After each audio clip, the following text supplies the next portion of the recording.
오늘 본문은 12장, 13장과는 아주 대조적인 장면으로 시작을 해요.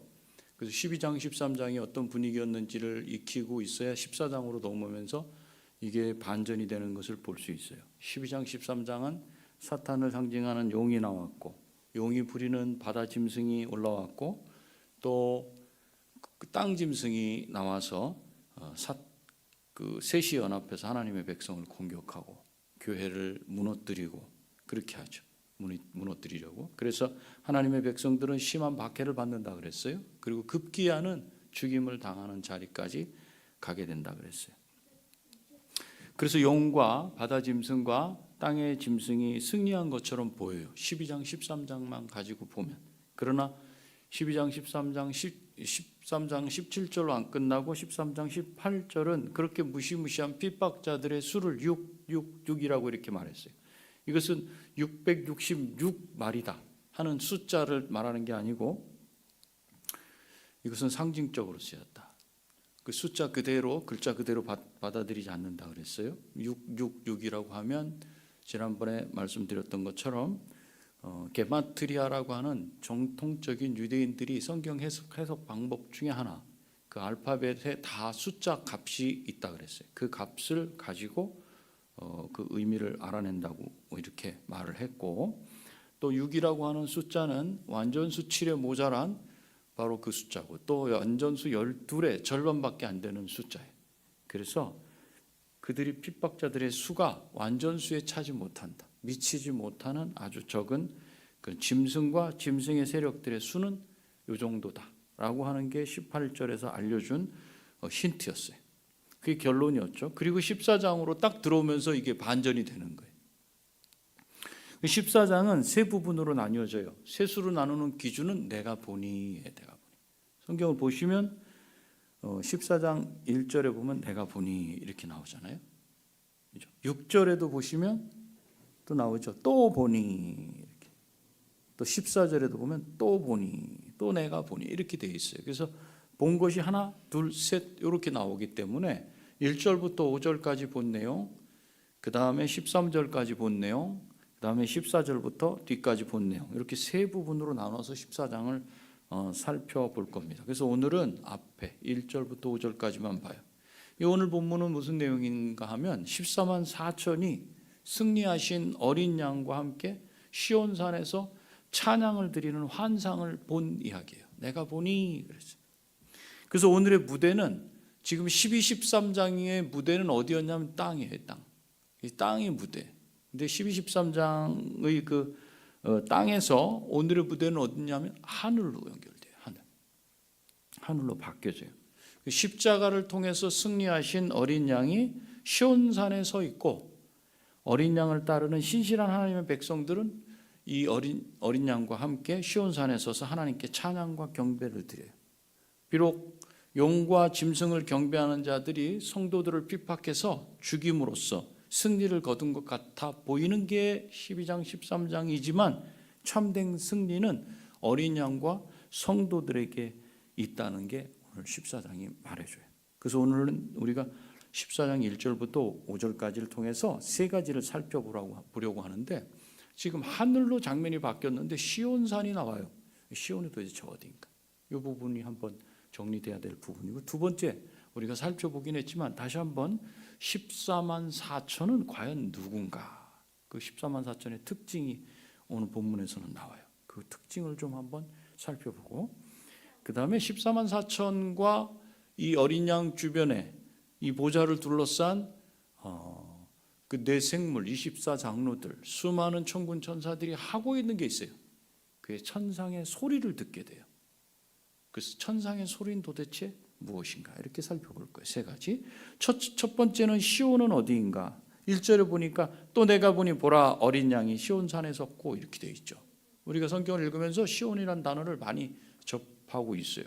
과연 그것이 이 땅의 시온인가? 어디 다른 곳인가? 이것을 우리가 오늘 본문을 통해서 좀 봐야 되는데, 어린 양이 시온산에 서 있다 그래요. 근데 시온은 원래는 예루살렘 지역에 있는 산성의 이름이에요. 사무엘하 5장에 보면 나와요. 그런데 다윗이 이곳을 점령하면서 그 이름을 바꿨어요. 다윗성이다 이렇게 바꿨어요. 그리고 이 성경에 보면 이 시온이란 이름은 성전을 말할 때도 쓰이고 또 예루살렘을 말할 때도 쓰여요. 또 지상에 거주하시는 하나님의 거주지를 말할 때도 또 시온 이렇게 해요. 시편 9편 11절 보니까 너희는 시온에 거하신 여호와를 찬송하며 이렇게 하거든요. 그래서 시온이란 장소가 또 이렇게 하나님이 거하시는 곳을 말할 때도 쓰이는구나. 또 거룩한 구원의 장소로도 또 사용됐어요. 요엘서 2장에 보면 31절 32절을 세 번역으로 이렇게 되어 있는 걸 제가 읽어드릴게요. 구원의 장소로 쓰였다는 거예요. 해가 어두워지고 달이 핏빛같이 붉어질 것이다. 끔찍스럽고 크나큰 주의 날이 오기 전에 그런 일이 먼저 일어날 것이다. 32절 그러나 주님의 이름을 불러 구원을 호소하는 사람은 다 구원을 받을 것이다. 시온산 곧 예루살렘 안에는 피하여 살아남는 사람이 있을 것이다. 이렇게 요엘서 2장에서 말씀하는 구원의 장소가 바로 또 어딘가? 시온이다. 이렇게. 그리고 시온산은 메시아 왕국이 세워질 장소였다. 시편 2편 6절에 내가 나의 왕을 거룩한 산 시온에 세웠노라. 그리고 하나님의 통치가 실현되는 곳이다. 미가서 4장에 보니까 7절에 나 여호와가 시온산에서 이제부터 영원까지 그들을 다스리리라. 또 시온은 하늘의 새 예루살렘과 또 동일시돼요. 히브리서에 있는 말씀이에요. 히브리서 12장 22절을 보니까 22절 그러나 너희가 이룬 곳은 시온산과 살아계신 하나님의 도성인 하늘의 예루살렘과 천만 천사와 이렇게. 그래서 여기 시온산은 더 이상 지상의 시온산이 아니에요. 우리가 하늘에 있는데 이름을 시온산 그러니까 하늘의 영광을 보고 있는데 왜 땅의 것을 갖다 놨나 이렇게 할 수 있는데 이 시온은 이렇게 여러 가지로 하나님의 거주하시는 곳, 또 통치하시는 곳, 이렇게 또 새 예루살렘 이렇게 쓰인다 그랬어요. 구원의 장소. 그래서 여기서 말하는 시온은 더 이상 지상에 산 시온이 아니다. 이것을 우리가 볼 수 있죠. 그래서 지상의 시온에서 하나님의 백성이 하나님을 만났던 것처럼 천상의 시온산에서도 새 이스라엘이 하나님을 만날 것입니다. 그래서 어린 양이 시온산에 서 있다는 말씀은 이미 십자가에서 승리하신 어린 양이 최후 승리를 거기가 하나님이 임재하시고 하나님을 만나는 장소라 그랬으니까 최후 승리를 거두셨다는 것을 보여주는 거예요. 시온산에서 어린 양이 서 있다. 또 시온이 이 땅의 시온이 아니라는 것을 2절 말씀 보면 그대로 증거하고 있어요. 2절에 보니까 내가 하늘에서 나는 소리를 들으니 이렇게 하잖아요. 그러니까 지금 보고 있는 장면이 하늘의 장면이고 시온산에 예수님 어린 양이 서 계신 장면인데 2절에서는 하늘에서 나는 소리를 들었다 그랬으니까 요한이 본 시온은 하늘에 있다. 이렇게 우리 정리를 할 수 있어요. 하늘에 있는 시온산이고 즉 하나님 백성들을 만나주시는 곳이구나. 그리고 요한은 하나님의 보좌와 내 생물과 장로들 앞에서 새 노래를 부르는 14만 4천을 봐요. 이것은 우리가 4장에서 그리고 5장에서 이미 봤던 건데 4장 8절 11절 또 5장 13절 14절 거기서 천상에 찬양하는 모습을 우리가 봤어요. 그래서 보좌를 둘러싼 내 생물 24장로 천사들 이거 우리가 그림을 앞에서 봤죠. 또 7장에서 보면 7장 9절 10절 우리가 지나왔는데 구원하심이 보좌에 앉으신 우리 하나님과 어린 양에게 있도다 하고 이게 찬양의 장면들이에요. 4장 5장 7장 이렇게 찬양하는 셀 수 없는 큰 무리와 같아요. 그들이 누군가 14만 4천이다. 이렇게 14만 4천이 어린 양과 함께 하늘의 시온산에 있다는 것은 14만 4천이 지상의 싸움에서 승리했다는 것을 증명해 줍니다. 어린 양이 갈보리 십자가에서 죽음으로 승리한 것처럼 어린 양을 따르는 14만 4천도 이 땅에서 용과 짐승의 경배를 거절하고 그로 인해서 고난과 죽음을 당함으로 승리했다는 걸 말해주고 있어요. 그렇다면 이 14만 4천은 누군가? 이들은 이마에 어린 양의 이름과 1절 뒷부분 보시면 이마에 어린 양의 이름과 하나님의 이름을 가지고 있어요. 또 어린 양의 피로 구속받고 어린 양의 피에 그 옷을 씻어 희게 한 자들이에요. 희게 된 자들이에요. 이건 어디서 우리가 봤냐면 7장에서 봤어요. 7장 14절 잠깐 넘어가 보시면 7장 14절에 나오죠. 뒷부분에 큰 환난에서 나오는 자들인데 어린 양의 피에 그 옷을 씻어 희게 하였느니라. 이들은 이 땅에서 속량함을 받은 자들이에요. 오늘 14장 3절 중반에 새 노래를 부르니 땅에서 속량함을 받은 14만 4천 이렇게 나오죠. 이 속량함을 받았다는 건 값을 지불하고 샀다. 그래서 바울은 뭐라고 말하냐면 고린도전서 6장에서 값으로 산 것이 되었으니 그런즉 너희 몸으로 하나님께 영광을 돌리라 이렇게 하죠. 네 것 아니고 값을 주고 산 그 산 분의 것이다. 그러니 몸으로 그분께 영광을 돌리라 이렇게 하는 거죠. 그래서 그리스도인을 예수 그리스도의 피로 값을 주고 산 사람이다 이렇게 말하는 거예요. 그러니 얼마나 귀한 사람들이에요. 값을 주고 산 사람. 그 값은 세상의 그 어떤 가치로도 계산이 안 돼. 이렇게 14만 4천은 누군가 값을 주고 산 사람들. 그래서 오늘 본문에서는 속량받은 자들, 속량함을 받은 이렇게 말하는 거예요. 14장 그 3절에서. 그리고 이 뒷부분 4절과 5절에는 이 14만 4천이 가진 5가지 특징이 나와요. 5가지.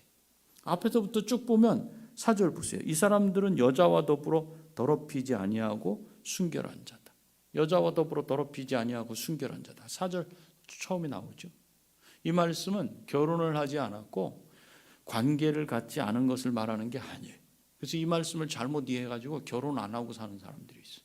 그건 아니고 이 말씀은 1세기 당시의 배경을 이해해야지 이 말씀을 이해할 수 있어요.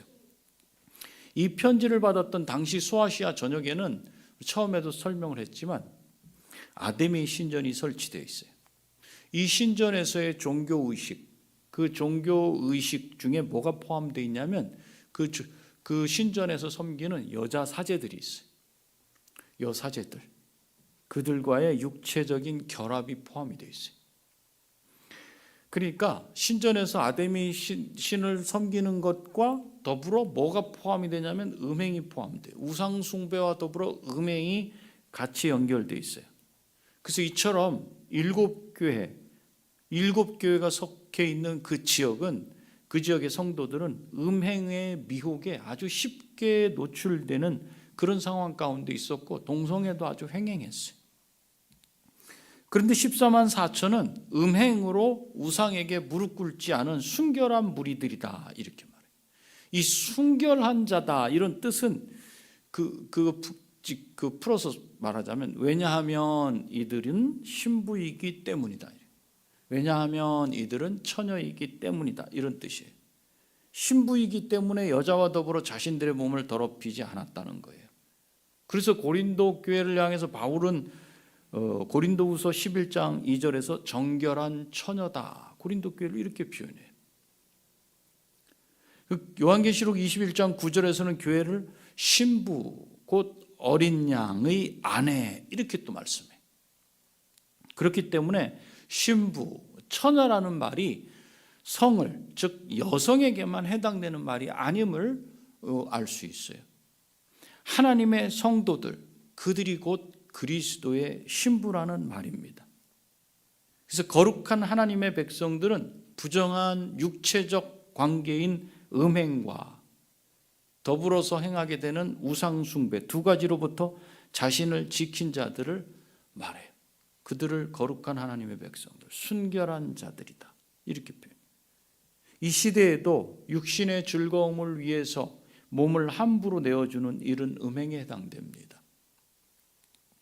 거룩한 성령이 사시는 성전을 정결하게 지키려는 의지가 바로 그리스도인 신자에게 있어야 됩니다. 그것이 더럽히지 않고 순결한 자인 성도의 삶이기 때문에 그래요.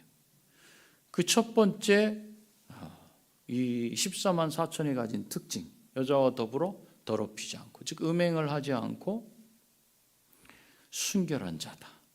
두 번째는 4절 보면 중반에 나와요. 어린 양이 어디로 인도하든지 따라가는 자들이다. 여기서 따라간다는 이 표현은 문법적으로 한 번 따라간다는 게 아니라 지속적으로 따라간다는 그런 의미로 쓰였어요. 즉 그리스도를 지속적으로 따르는 사람들이라는 말이에요. 그것은 예수님께서 사셨던 모습을 그대로 말을 해줘요. 어떤 상황이 있어도 하나님 아버지를 향하고 하나님 아버지의 말씀 뜻대로 살려고 하셨고 그렇게 사셨던 예수님의 모습이에요. 그래서 예수님께서는 마가복음 8장에서 뭐라고 말씀해요? 누구든지 나를 따라오려거든 자기를 부인하고 자기 십자가를 지고 나를 따를 것이니라 이렇게 말씀하셨죠. 예수님을 따르는 것은 지속적이어야 되는데 그러려면 필요한 게 뭔가? 자기 부인이에요. 자기 부인. 자기가 부인돼야 돼. 자기를 부인한다는 것은 인간적인 본성, 욕심, 육신적인 욕심 그거를 부정하는 거예요. 그걸 부정하게 되면 내 옛 자 그걸 거절하는 것을 말한다고 핸드릭슨은 주석에서 그렇게 말해요. 우리가 예수님을 지속적으로 따르는 데 방해가 되는 가장 중요한 걸림돌이 뭡니까? 자기를 부인하고 예수님을 지속적으로 따르는 데 방해되는 거예요. 이 주변 사람들이에요. 나하고 안 맞는 뜻이 안 맞는 사람들이에요. 아니면 좋지 않은 주변 환경들 때문에 그렇습니까? 누구예요? 누구? 자기 자신. 자기의 꿈, 이루고 싶은 야망, 목표 달성되지 않는 것, 그것 때문에 좌절되고 그것 때문에 넘어져요. 하나님의 뜻을 따르기보다 자신의 편안함, 자기가 하고 싶은 거, 세상적인 욕구, 열망 그것을 쫓으려고 하는 우리 안에 있는 부패한 본성이 우리를 걸어 넘어지게 만들죠. 뿐만 아니라 어린 양이 인도하는 대로 지속적으로 따르기 위해서는 우리가 내놔야 될 게 있어요. 그게 바로 생명을 내놓을 각오예요. 14만 4천에 속한 자들 중에 짐승에게 경배하지 않은 자들은 고난을 당해. 어떤 사람은 죽임까지 당하게 돼요. 그래서 우리는 생명을 내놓을 각오를 해야 돼요. 13장 요한계시록 13장 15절에 보면 나오죠. 짐승의 우상에게 경배하지 아니한 자는 몇이든지 다 죽인다. 이렇게 돼 있어요. 그가 누가 될지 몰라. 두 번째 특징이에요. 어린 양이 어디로 인도하든지 따라가는 자. 지속적으로. 세 번째로는 4절 마지막 부분에 나오죠. 사람 가운데에서 속량함을 받아 처음 익은 열매로 하나님과 어린 양에게 속한 자들이다. 이들은 그리스도의 보혈로 사람 가운데서 속량받은 자들이에요. 그럼 사람 가운데서 속량을 받았다는 말이 무슨 뜻인가? 사람 가운데다. 여기서 이 사람이란 우리가 13장 8절에서 본 것처럼 어린 양의 생명책에 그 이름이 기록되지 못하고 이 땅에 사는 자들로 짐승에게 경배한 자를 말해요. 그래서 14장 3절에서 나오는 것처럼 땅에 속한 사람들이 용과 짐승을 경배하고 따르는 세상에 속한 모든 사람들로부터 속량함을 받아. 그 가운데서 속량함을 받아. 이들은 하나님과 어린 양에게 처음 익은 열매다 그랬어요. 처음 익은 열매. 우리가 많이 들어봤어요. 처음 익은 열매는 하나님의 것이 된 자들을 말할 때 처음 익은 열매다 이렇게 표현해요. 그리고 이스라엘 자체도 처음 열매, 첫 열매라고 예레미야 말해요. 예레미야서 2장 3절에 보니까 이스라엘은 여호와를 위한 성물 곧 그의 소산 중 첫 열매이니 이것은 이스라엘이 이방의 다른 나라들과 다르게 하나님께 구별된 하나님의 것이다 이런 뜻이죠. 그 신약의 야고보 형제 예수님의 동생 야고보 형제는 1장 18절에서 신약에서는 이렇게 표현해요. 그가 그 피조물 중에 우리로 한 첫 열매가 되게 하시려고 한 첫 열매가 되게 하시려고 자기의 뜻을 따라 진리의 말씀으로 우리를 낳으셨다. 그래서 그리스도인이 누군가 첫 열매다. 이렇게 말하는 거죠. 이렇게 처음 익은 열매는 하나님의 소유로서 하나님께 속한 자들을 말해요. 그래서 14만 4천이 처음 익은 열매라고 말할 때 거기에는 두 가지 뜻이 들어있어요. 14만 4천이 구별된 거룩한 물이라는 뜻이 하나 있고, 그 다음에 이렇게 거룩한 물이, 구별된 무리는 하나님의 것이다. 하나님의 것이 되었고 구별되었다. 이 두 가지가 바로 처음 익은 열매라는 뜻에 포함이 돼요. 그래서 14만 4천은 멸망받을 무리로부터 구별된 거룩한 무리입니다. 하나님께 속하고 하나님께 드려진 하나님의 것이에요. 그래서 14만 4천은 13장에 용과 짐승을 경배하는 자들과는 구별된 존재들임을 강조하는 거예요. 14장을 보면서 지금 무엇과 계속 이렇게 대조가 되냐면 13장에 용과 짐승을 경배하는 것과 거기에 속한 것과 그의 것이 된 것과 하나님의 것이 돼서 하나님을 경배하는 것과 이 두 개가 같이 이렇게 비교가 딱 되는 거예요. 또 성도는 그리스도의 핏값으로 산 것이기 때문에 하나님의 것이다. 그게 이제 세 번째 14만 4천의 특징이에요. 처음 익은 열매고 하나님과 어린 양에게 속한 자들이었다. 지금 제가 5가지 특징을 보고 있어요. 14만 4천에. 네 번째로 14만 4천은 5절 보세요. 그 입에 거짓말이 없고 이렇게. 그 입에 거짓이 없어. 거짓말이라고 하기보다는 거짓. 앞에서 하나님을 대적하는 용, 바다짐승, 땅짐승을 구별하는 가장 중요한 특징이 바로 뭐예요? 거짓. 14만 4천이 거짓이 없다고 하는 것은 이들과 대조된다는 것을 계속해서 강조해줘요. 사탄을 요한복음 8장 44절에서 뭐라 그랬어요? 거짓의 아비라 그랬어요. 용과 바다짐승, 땅짐승이 땅에서 사람들을 꿰을 때, 미혹할 때 사용하는 무기는 뭐예요? 다 거짓이에요. 거짓을 사용. 이들이 어떤 모습이었어요? 용, 바다짐승, 땅짐승, 삼위일체 하나님을 흉내낸다 그랬죠. 셋이서 연합해가지고. 그렇지만 가짜잖아요. 거짓. 또 거짓 선지자들은 뭘 사용해서 사람들을 꾀요? 거짓을 사용해서 사람들을 꾀요. 거짓. 그래서 요한계시록 16장 13절에 보면 또 내가 보매 개구리 같은 새 더러운 영이 용의 입과 짐승의 입과 거짓 선지자의 입에서 나오니. 새 더러운 영이 거짓. 그러나 거짓 선지자는 불과 유황못에 던져져서 영원한 심판을 받게 될 것입니다. 거짓말하는 자들도 새 예루살렘에 들어가지 못하고 불과 유황으로 타는 못에 들어가요. 요한계시록 21장 8절 27절. 그렇지만 그리스도의 보배로운 피로 구속함을 받은 하나님의 백성은 그 속에 간사함이나 거짓이 없어요. 물론 조금 전에 거짓말을 하고 왔다든지 오늘 하루 중에 속인 일이 있는 분들은 마음이 확 찔릴 수 있어요. 물론 이 땅에 사는 하나님의 백성들에게 거짓이 없진 않아요. 그러나 여기 14만 4천이 거짓이 없다는 건 천상의 백성들을 말해요.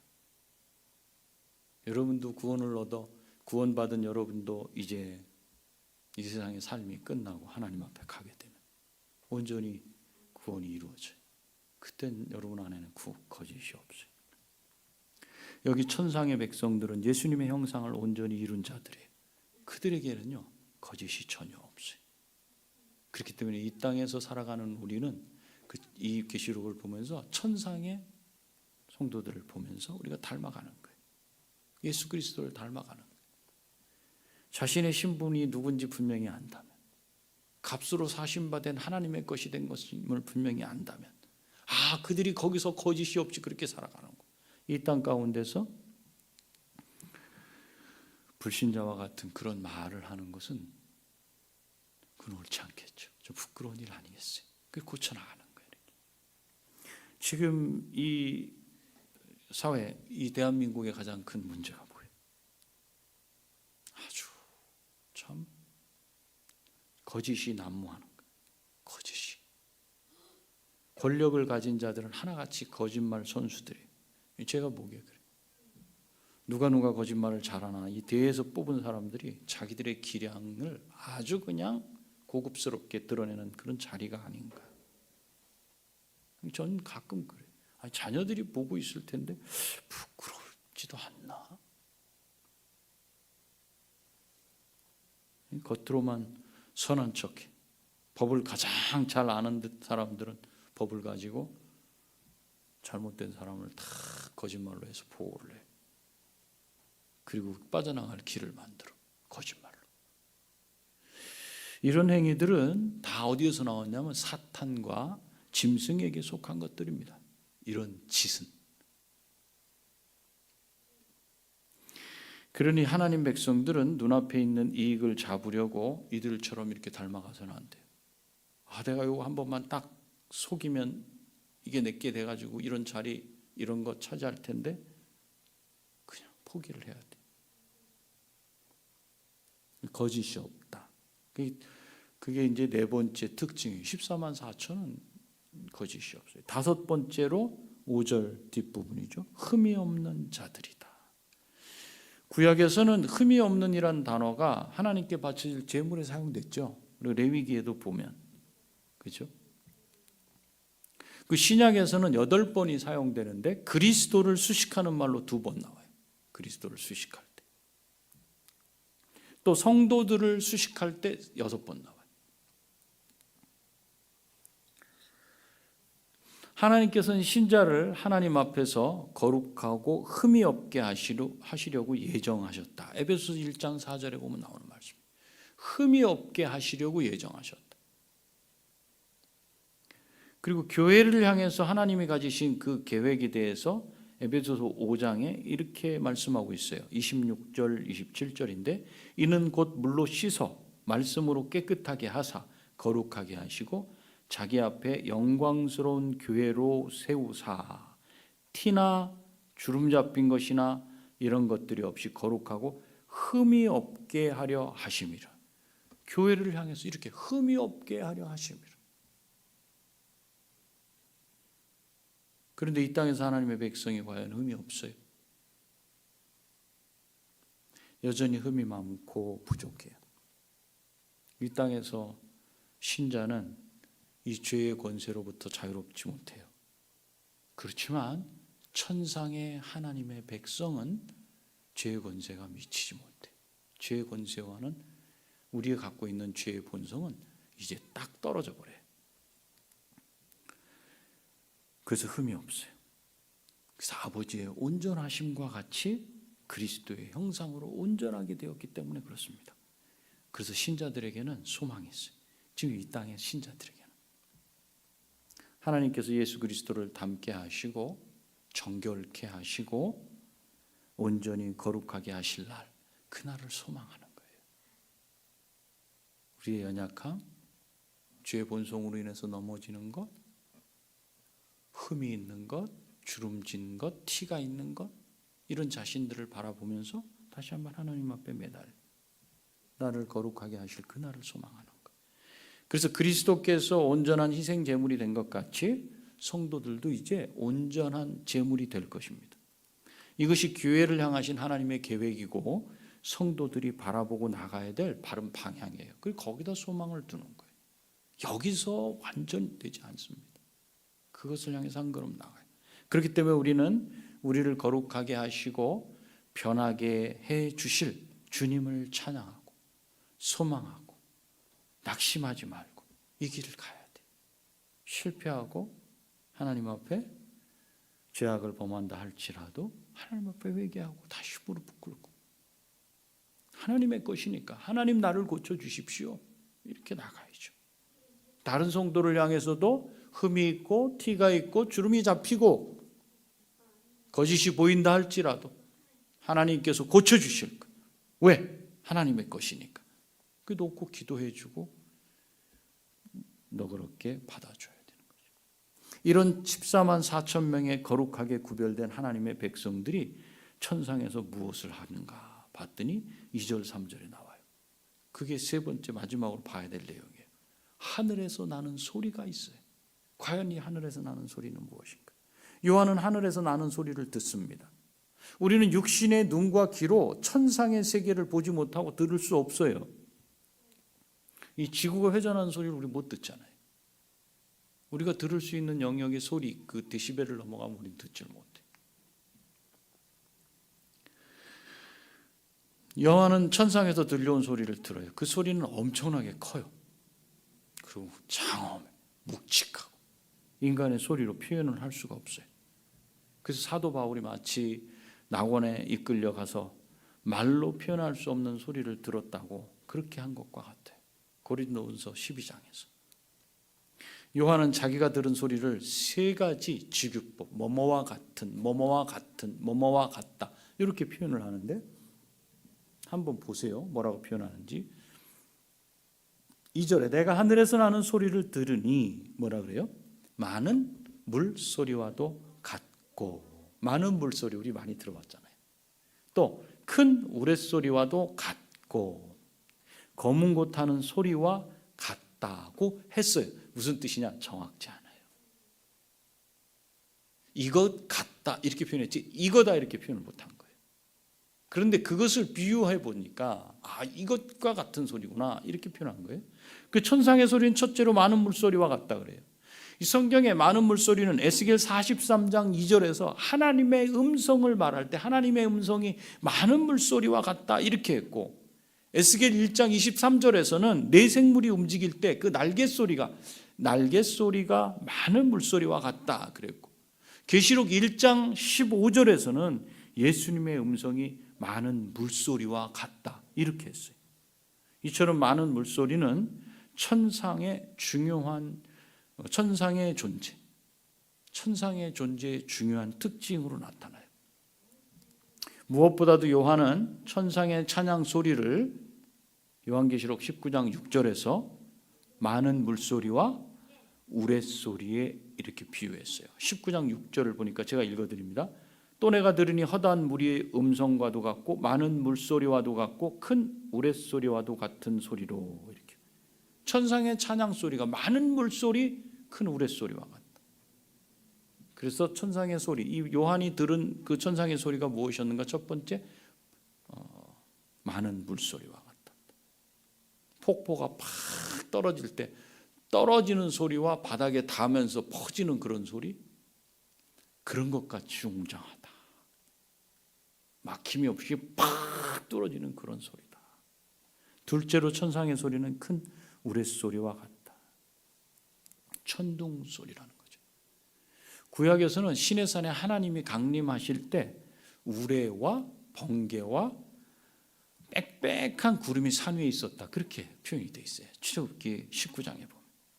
계시록 계시록 앞에서 봤던 4장 5절에는 하나님이 보좌로부터 번개와 음성과 우레소리가 울려 퍼지고 그랬어요. 이 우레소리는 천둥소리. 그리고 6장에도 보니까 내 생물 중에 하나의 음성도 우레소리와 같았다 그랬어요. 그리고 10장 3절에서는 힘센 다른 천사가 큰 소리로 외치는데 7 우레가, 그러니까 7 천둥이 그 소리를 내서 말했다. 그래서 이렇게 천상에서 들려오는 소리는 열려진 공간 전체를 울리고 진동하는 엄청난 소리라는 거죠. 무슨 이런 홀 같은 데서 나는 소리가 아니라 열려져 있는데 거기서 그 소리가 온 우주를 다 뚫어놓던 그런 소리가 난다는. 요한은 하늘에서 울려 퍼지는 이 엄청난 찬양 소리를 지금 듣고 있어요. 이처럼 천상 세계의 가장 중요한 특징이 뭔가? 찬양과 경배예요. 찬양과 경배. 내 생물과 24장로들과 수많은 천군 천사와 14만 4천의 구원받은 하나님의 자녀들이 끊임없이 하나님을 찬양. 4장, 5장. 그리고 세 번째로 요한이 들은 소리는 2절 마지막 부분에 보면 이렇게 되어 있죠. 검은 곳 타는 자들이 검은 곳 타는 것과 같다. 이게 정확히 무슨 소리인지 몰라요. 하프. 우리는 검은 곡, 영어 성경에는 하프라고 이렇게 표현해요. 현악기로 곡조를 내는 찬양 소리다. 이 정도만 우리가 알 수 있어요. 그래서 천상의 세계에서 들리는 소리는 우리가 마땅히 경배해야 될 대상이 누구인지 보여줘요. 그 14만 4천 구원받은 무리들, 하나님께 속한 그들이 하나님께 하는 게 무엇인가? 하나님만이 온전히 찬양받기에 합당하신 분이십니다 하고 앞에서 찬양을 계속하는 걸 우리가 봤어요. 여기서도 마찬가지. 우리는 현실 세계의 지배를 받고 있기 때문에 보이고 들리는 것이 전부인 줄 알고 살아가요. 그러나 우리 눈에 보이지 않지만 천상의 세계가 실제한다는 걸 말씀하고 있어요. 그리고 3절에서 그들이 보좌 앞과 네 생물과 장로들 앞에서 새 노래를 부른다. 이렇게. 그들이 누군지 모르겠어요. 여기 나오질 않으니까. 새 노래를 부른 그들이 누군지는 분명하지 않아요.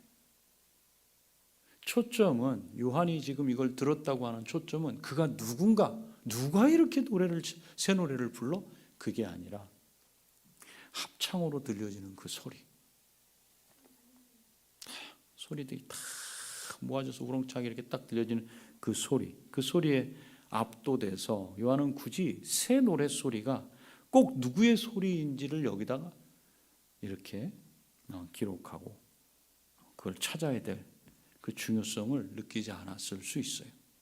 왜냐하면 이미 네 생물도 끊임없이 하나님 보좌 주변에서 하나님을 경배하고 찬양하고 있고 24 장로들도 찬양하고 있고 하늘과 땅과 바다의 모든 피조물들이 하나님과 어린 양을 찬양하고 있기 때문에 누구지? 관심이 들려지지 않아요. 그 찬양 자체에 압도되어 있는 거죠. 그 요한이 강조하고 싶은 건 3절 뒷부분이에요. 3절 뒷부분 보세요. 땅에서 속량함을 받은 14만 4천 밖에는 능히 이 노래를 배울 자가 없더라. 14만 4천. 용과 짐승을 경배하지 않은 자들. 이 땅에서 하나님과 어린 양의 인을 가지고 핍박과 고통과 환난을 당해서 패배한 것 같고 심지어 죽임을 당한 자들, 그들이 천상의 찬양에 참여할 수 있다는 거예요.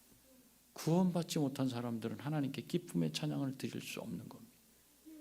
이 구원의 감격을 가진 자들만 이 기쁨의 찬양을 올려드릴 수 있는 거예요. 여러분, 우리가 찬양할 때 어떻게 찬양해요? 내가 가사를 잘 몰라요. 나는 박치예요. 리듬을 몰라요. 그래도 그 가사를 가만히 보면서 그 내용을 보면서 하나님을 소리를 내서 찬양하고 몸으로 찬양하고 그러지 않습니까? 우리가 오늘 본문을 통해서 알 수 있는 게 뭡니까? 천국은 실제한다는 거예요. 천당, 그곳은 실제하고 그곳에는 하나님의 택하신 자녀들 전부가 들어간다는 사실을 우리가 알 수 있어요. 그리고 앞으로 되어질 거룩하고 흠이 없는 모습으로 우리를 만들어가야 한다는 사실을 우리가 또 보게 돼요. 흠이 없고 티가 없고 주름 잡힌 것이 없게 우리를 만들어 가실 거예요.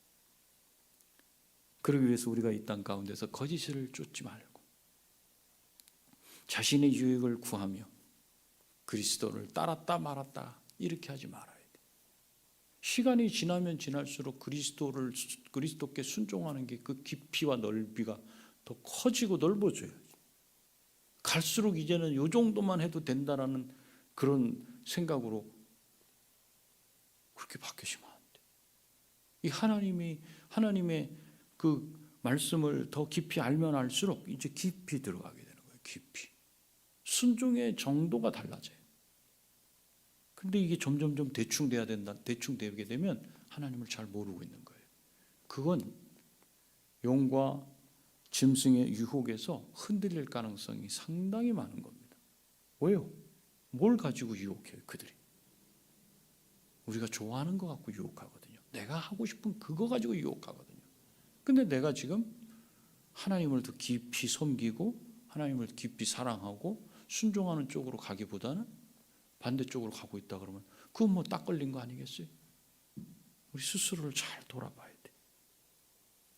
그리고 어린 영이 인도하는 자리는 어디든지 따라가기 위해 예수님의 제자로 살아야 돼.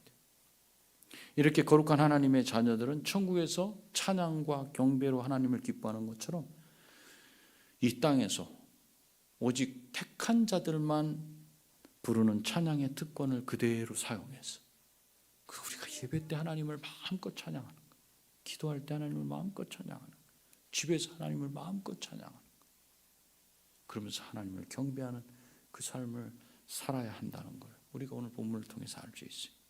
예전에 우리 신앙의 선배들은 천국을 믿고 소망하고 천국에서 울려 퍼지는 찬양을 생각하면서 찬송을 부르고 기도하기를 쉬지 않았어요. 우리 부모님 세대 보세요. 찬송가 성경책이 너덜너덜해질 때까지 부르고 또 읽고 또 읽고. 그때는 살기 좋았기 때문에 그렇진 않죠. 그때도 살기는 어려웠어요. 신자로서 당하는 고난은 지금과 그때가 다를 바 없었어요. 그럼에도 그들은 천당을 믿고 천당에서 나는 그 장엄하고 화려하고 웅장한 찬송의 소리를, 요한이 들은 그 찬송의 소리를 머릿속에 그리면서, 그러면서 항상 찬송 부르고 천국의 그 잔치에 여기 있지만 거기에 이미 참여하고 있었어요. 우리의 목소리가 탁하든지 고음이 올라가지 않든지 구원의 은혜에 감격하고 기쁜 사람은 소리를 내서 하나님을 찬양하고 몸으로 표현하고 하나님을 경배합니다. 그 입에 거짓을 품지 않고 자기의 유익을 위해 이익을 구하려고 헛된 속임의 말을 내뱉지 않고, 이제는 이게 자꾸 훈련이 돼. 날마다 그리스도를 닮아 자기 자신을 부인하고 자아를 부인하는 거예요. 자아. 하나님께 거룩하게 드리려고 애를 쓰면서 고난을 당하는 사람이에요. 그런 사람이 그리스도 예수님의 피로 값주고 산 사람들로 하나님의 것이 된 자들은 자신을 더럽히지 않고 끝까지 하나님만 경배하고 하나님을 찬양하고 증인으로 사는 사람들입니다. 여러분이 오늘 천상의 14만 4천과 그들의 특징과 그들이 무엇을 하는지를 보았으니 이 땅 가운데서 우리도 그 모습을 그대로 닮아가면서 내가 이 5가지 지켜야 되겠구나. 이미 우린 그 닮아야 될 본을 봤으니까 그들처럼 그런 삶을 살아내도록 우리가 애써야 되겠지만 쉽지 않죠. 그 성령님 제가 이대로 살길 원합니다. 이렇게 성령을 의지하면서 성령께서 항상 도우시고 인도해 주시기를 간구하고 또 믿고 여러분의 구원을 완성시켜 가실 거예요. 하나님이 완성시키실 것을 믿고 그렇게 살아가시는 저와 여러분이 다 되시기를 소원합니다. 우리 기도하시겠습니다. 주님, 이 땅에서 들리지 않고 보이지 않지만 요한이 본 천상을 우리가 보았습니다. 승리하신 어린 양과 14만 4천, 내생물과 24장로들, 수많은 피조물들이 하나님을 찬양하는 찬양의 향연이 펼쳐지는 그 자리를 우리가 갔다 왔습니다. 이 땅에서 우리가 살아갈 때 그들처럼 흠이 없고 어린 양을 지속적으로 따르고 음행과 우상으로 숭배하지 아니하고 하나님을 찬양하는 우리가 될 수 있도록 우리에게 은혜 베풀어 주시옵소서. 예수님의 존귀하신 이름으로 기도하옵나이다. 아멘. 하늘에 계신 우리 아버지여, 이름이 거룩히 여김을 받으시오며 나라가 임하시오며 뜻이 하늘에서 이루어진 것 같이 땅에서도 이루어지이다. 오늘 우리에게 일용할 양식을 주시옵고 우리가 우리에게 죄 지은 자를 사하여 준 것 같이 우리 죄를 사하여 주시옵고 우리를 시험에 들게 하지 마시옵고 다만 악에서 구하시옵소서. 나라와 권세와 영광이 아버지께 영원히 있사옵나이다. 아멘.